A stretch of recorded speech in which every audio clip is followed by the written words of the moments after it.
ఏలూరులో వరదలతో ముంపు ప్రాంతాల్లో అంటువ్యాధులు ప్రబలకుండా ప్రత్యేక వైద్య శిబిరాలను ఏర్పాటు చేశారు అధికారులు. పునరావాస కేంద్రాల దగ్గర ముంపు ప్రాంత ప్రజల సమస్యలపై ఎప్పటికప్పుడు పర్యవేక్షణ చేస్తున్నారు.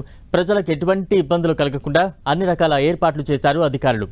ఏలూరు జిల్లాలో నెలకొన్న పరిస్థితిపై మరింత సమాచారం మా ప్రతినిధి శ్రీనివాస్ అందిస్తారు. ఒక పక్కన వాగులు వంకలు పొంగి ప్రవహిస్తున్న నేపథ్యంలో అటు లోతట్టు ప్రాంతాలన్నీ ఇప్పటికే నీట మునిగాయి.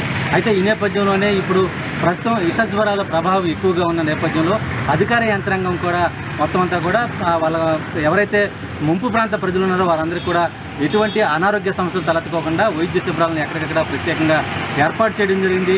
ఎక్కడైతే ముంపుకు గురయ్యే ఆ ప్రాంతాల్లో ప్రత్యేకంగా పునరావాస కేంద్రాలు ఏర్పాటు చేయడం, అక్కడ మెడికల్ కేంద్రాలు అంటే ప్రథమ చికిత్స చేయటం, ఆ తర్వాత వారికి అవసరమైనటువంటి మందులు అన్నీ కూడా అందించే విధంగా కూడా ప్రత్యేక చర్యలు అయితే కూడా తీసుకోవడం జరిగింది.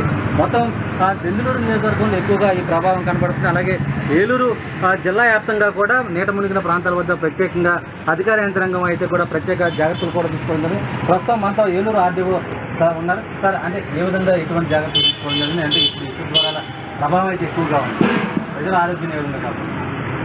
ఏలూరు రెవెన్యూ డివిజన్ పరిధిలో మొత్తం 12 మండలాల్లో ఈ యొక్క వరద ముంపు ఉన్నటువంటి ప్రాంతాలను ముందుగానే గుర్తించి ఆయా ప్రాంతాల్లో లోతట్టు ప్రాంతాల్లో ఉన్నటువంటి ప్రజలందరినీ కూడా పునరావాస కేంద్రాలకు తరలించడం జరిగింది. ముఖ్యంగా మనకు దెందులూరు నియోజకవర్గంలో పెదపాడు మండలంలో ఈ యొక్క గోగుంట అనేటటువంటి ఏరియా, అదేవిధంగా ఈ యొక్క అప్పనవీడు అనేటటువంటి ఈ యొక్క ఏరియాలో లోతట్టు ప్రాంతాలు ఏవైతే ఉన్నాయో ఆ ప్రాంతంలో ఉన్నటువంటి సుమారు 300 మందిని పునరావాస కేంద్రానికి తరలించడం జరిగింది. అంటే నిన్న రాత్రి ఒక్కసారిగా ఫ్లాష్ ఫ్లడ్ రావడం వల్ల ఈ యొక్క హౌసింగ్ కాలనీలో ఉన్నటువంటి లోతట్టు ప్రాంతాలు జలమయమయ్యాయి. అక్కడ ఉన్నటువంటి ప్రజలందరినీ కూడా సురక్షిత ప్రాంతాలకు చేర్చడంతో పాటుగా వారికి కావాల్సినటువంటి అన్ని సదుపాయాలను ఏర్పాటు చేయడం జరిగింది. అదేవిధంగా ముఖ్యంగా ఈ వరద ముంపు ఉన్నటువంటి ప్రాంతాలలో ఈ యొక్క స్నేక్ బైట్స్, అదేవిధంగా ఈ యొక్క వైరల్ ఫీవర్స్, ముఖ్యంగా కోల్డ్, కఫ్, ఈ యొక్క జ్వరాలు వచ్చేటటువంటి అవకాశం ఉంది. కాబట్టి దానికి అనుగుణంగా ఇక్కడ మెడికల్ క్యాంప్ను కూడా ఏర్పాటు చేయడం జరిగింది. ఈ యొక్క మెడికల్ క్యాంప్లో కావాల్సినటువంటి అన్ని రకాలైనటువంటి ఈ యొక్క మందులని, ఈ యొక్క మెడిసిన్స్ ఏవైతే ఉన్నాయో వాటన్నిటిని కూడా అందుబాటులో ఉంచడంతో పాటుగా పారామెడికల్ సిబ్బంది 24/7 అందుబాటులో ఉన్నారు. అదేవిధంగా దగ్గరలో ఉన్నటువంటి పిహెచ్సి డాక్టర్ కూడా మనకు ఇక్కడ అందుబాటులో ఉంచడం జరిగింది. కేవలం ఒక దెందులూరు కాన్స్టిట్యున్సీలోనే కాకుండా మన యొక్క రెవెన్యూ డివిజన్ పరిధిలో ఉన్నటువంటి 4 నియోజకవర్గాల్లో 12 మండలాల్లో కూడా ఈ యొక్క లోతట్టు ప్రాంతాల్లో ఉన్నటువంటి ప్రజలు ఎవరు కూడా ఇబ్బంది పడకుండా కావాల్సినటువంటి అన్ని రకాలైనటువంటి చర్యలను తీసుకోవడంతో పాటు 12 మండలాల్లో కూడా కంట్రోల్ రూమ్లను ఏర్పాటు చేయడం జరిగింది.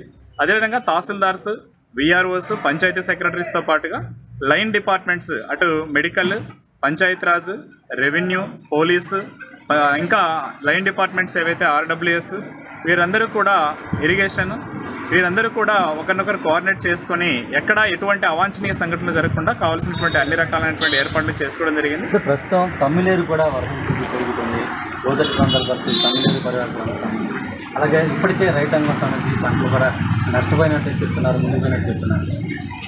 ప్రస్తుతం తమ్మిలేరు పరంగా గమనించినట్లయితే నాగిరెడ్డిగూడెము రిజర్వాయర్ ఏదైతే ఉందో నాగిరెడ్డిగూడెం రిజర్వాయర్లో ప్రస్తుతం 348 ఫీట్ల వరకు వాటర్ అనేది స్టాగ్నేట్ అయి ఉంది. ఈ యొక్క రిజర్వాయర్ కెపాసిటీ 355 అడుగుల వరకు స్టాగ్నేట్ అయ్యడానికి అవకాశం ఉంది. అయితే ఎప్పుడైతే మనకు 350 ఈ యొక్క ఫీట్ దాటేటటువంటి అవకాశం ఉందో ఇన్ఫ్లో ద్వారా వెంటనే మనము కావాల్సినటువంటి వరద నీటిని కిందకు రిలీజ్ చేయడం జరిగింది. ఈరోజు మనకు ఈ యొక్క నాగిరెడ్డిగూడెం డ్యామ్ నుండి 8000 క్యూసెక్ల వాటర్ను కిందకు రిలీజ్ చేయడం జరిగింది. అది ఇంకో 4-5 గంటల లోపు మన యొక్క ఏలూరు అర్బన్ ఏరియా, పెదవేగి ప్రాంతాలలో ఉన్నటువంటి లోతట్టు ప్రాంతాలకు ఈ యొక్క వాటర్ వచ్చే అవకాశం ఉంది. కాబట్టి దానికి అనుగుణంగా కావాల్సినటువంటి ఏర్పాట్లన్నింటినీ కూడా మేము ఆల్రెడీ క్షేత్రస్థాయిలో ఉన్నటువంటి సిబ్బంది ద్వారా ఏర్పాట్లు చేసుకోవడం జరిగింది.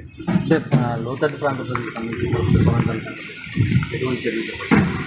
ముఖ్యంగా లోతట్టు ప్రాంతాలలో ఎక్కడైతే మనకు ఎత్తైన ప్రదేశాలలో ఈ యొక్క గవర్నమెంట్ బిల్డింగ్స్ కానీ లేదా ప్రైవేట్ బిల్డింగ్స్ కానీ సురక్షిత ప్రదేశాలు ఏవైతే ఉన్నాయో వాటిని ముందుగానే ఐడెంటిఫై చేసుకొని అక్కడ కావాల్సినటువంటి ఏర్పాట్లన్నింటినీ కూడా ముఖ్యంగా 3 పూట్ల వాళ్ళకు కావాల్సినటువంటి భోజన సదుపాయాలు, అదేవిధంగా వైద్య సదుపాయాలు, అదేవిధంగా కొవ్వొత్తులు అంటే ఎలక్ట్రిసిటీ ఏర్పాట్లు చేసుకోవడం, ఎలక్ట్రిసిటీ ఒకవేళ అక్కడ వాటర్ ఇటువంటి కారణాల వల్ల ఇవ్వలేని పరిస్థితి ఉన్నట్లయితే అవసరమైతే కొవ్వొత్తులు ఇలాంటివి ఏర్పాటు చేయడము, జెట్ కాయిల్స్ ఏర్పాటు చేసుకోవడము, అదేవిధంగా వారు అక్కడ పడుకోవడానికి వీళ్ళకి కావాల్సినటువంటి ఏర్పాట్లను చేసుకోవడం జరిగింది. అయితే మనకి ఇక్కడ అప్పనవీడు ఈ యొక్క గోగుంట తప్ప మిగతా ఏరియాలో ఈ యొక్క సురక్షిత ప్రాంతాలలోకి తరలించాల్సినటువంటి అవసరం అయితే మన డివిజన్లో ఎక్కడ రాలేదు. ఇది మొత్తానికి సంబంధించి అటు వరద ముంపుకు గురైనటువంటి ప్రాంతాల్లో తీసుకోవాల్సిన అన్ని రకాల సహాయక చర్యలు తీసుకోవడంతో పాటు వారికి అంటువ్యాధులు అలాగే ఇతర అనారోగ్య సమస్యలు తలెత్తుకోకుండా తీసుకోవాల్సిన అన్ని రకాల అంశాలపైన ప్రత్యేకంగా దృష్టి సారించడం జరిగిందని చెప్పి కూడా అధికారులు అయితే కూడా స్పష్టం చేయడం జరుగుతుంది. ప్రసాద్తో శ్రీనివాస్ టీవీ, జంధ్రుల.